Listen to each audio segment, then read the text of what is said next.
Em nome do Pai, do Filho e do Espírito Santo. Amém. Senhor Deus Todo-Poderoso, cura-me, muda-me, fortaleça-me no corpo e no espírito, que eu possa seguir seus passos pelos caminhos do bem e da paz, e que eu possa ser hoje melhor do que ontem.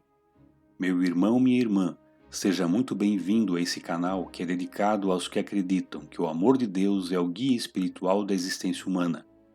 Amor esse expresso de forma tão bela e poética no livro dos Salmos, cujo efeito, para quem o lê e interpreta, sempre nos leva à reflexão. Da mesma forma, é apaziguador e tranquilizador os momentos difíceis, especialmente naqueles em que se busca por apoio. Os Salmos sempre nos trazem uma mensagem de otimismo e esperança. O Salmo 15 foi escrito pelo rei Davi e tem alguma similaridade com o Salmo número 24, uma vez que ambos se dedicam a responder à pergunta sobre quem pode se aproximar da presença de Deus. Nesse sentido, o Salmo 15 apresenta uma lista de qualidades que caracterizam a vida daqueles que já são salvos e andam de acordo com a vontade de Deus. O Salmo 15 é introduzido com uma pergunta, feita em duas partes.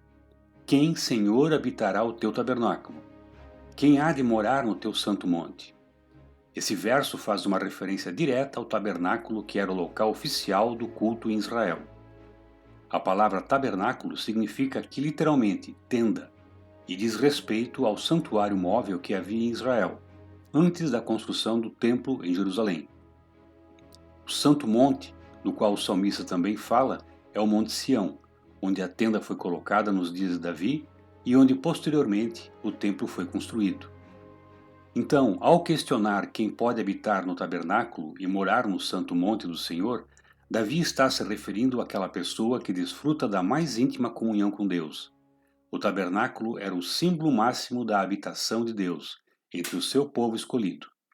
Era no tabernáculo que ficava a arca da aliança e onde Deus manifestava sua glória de maneira especial. Na sequência do Salmo 15, Davi responde à pergunta introdutória do Salmo com uma resposta de 5 partes e lista 10 qualidades morais que caracterizam a pessoa que vive na presença de Deus. Em primeiro lugar, Davi diz que essa pessoa vive com integridade e pratica a justiça e de coração fala a verdade. Os servos de Deus devem ser conhecidos por sua integridade, conduta reta e veracidade. Sim, os verdadeiros crentes sempre são íntegros, honestos e sinceros. Também é interessante observar que o salmista aplica os 3 verbos, viver, praticar e falar, no presente do indicativo. Portanto, isso significa que tais comportamentos estão sempre presentes na vida do crente, o tempo todo e de forma contínua. Em segundo lugar, Davi diz que a pessoa que habita na presença de Deus não difama com sua língua, não faz mal ao próximo, nem lança injúria contra o seu vizinho. É fácil perceber que nesse verso o salmista enfatiza o comprometimento que o crente possui em cumprir o mandamento divino, que requer o amor ao próximo. Em terceiro lugar, o salmista diz que o servo de Deus é o que, a seus olhos, tem por desprezível ao réprobo, mas honra aos que temem o Senhor. O verdadeiro crente honra aqueles que temem a Deus, mas qual deve ser sua conduta diante daqueles que desprezam deliberadamente o Senhor? Uma coisa é amar o próximo, seja ele quem for, outra coisa é aceitar a conduta de pecado. O ímpio é inimigo de Deus e de seu povo. Por causa da sua impenitente rebelião, Deus rejeita o ímpio. Então o crente também não aprova a quem o Senhor reprova, não acolhe a quem o Senhor despreza. Em quarto lugar, Davi diz que o servo de Deus é aquele que jura com dano próprio e não se retrata.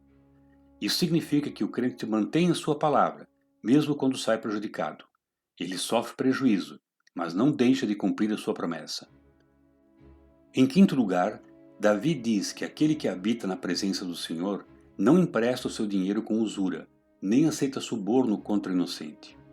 Entre os israelitas, a lei mosaica determinava que os empréstimos tivessem a finalidade de ajudar os necessitados. Então, aplicar juros nessas situações era um erro, pois caracterizava uma forma de exploração. A ideia destacada aqui é que o crente não visa obter lucro sobre a custa da pobreza do necessitado. Quanto a aceitar suborno contra o inocente, o salmista se refere à prática daqueles que aceitam suborno para testemunhar contra uma pessoa inocente. Nos tempos do Antigo Testamento, a palavra de uma testemunha tinha um peso muito grande na condenação de alguém. Então, às vezes, pessoas perversas podiam armar para o inocente, comprando falsos testemunhos para condená-lo. Por fim, o salmista conclui o Salmo 15 afirmando que quem deste modo procede não será abalado. As pessoas que são caracterizadas por essas qualidades estarão sempre seguras. Termina aqui o estudo desse salmo. Meu irmão e minha irmã, eu agradeço pela sua companhia e desejo que essas palavras de louvor a Deus o acompanhem em sua trajetória terrena. Se gostou, deixe o seu like, inscreva-se no canal, compartilhe e comente. Nem que seja só para dizer um olá, isso é muito importante para o crescimento do canal. Saúde, paz, vida longa, abundância e muitas realizações para todos nós. E até o próximo vídeo.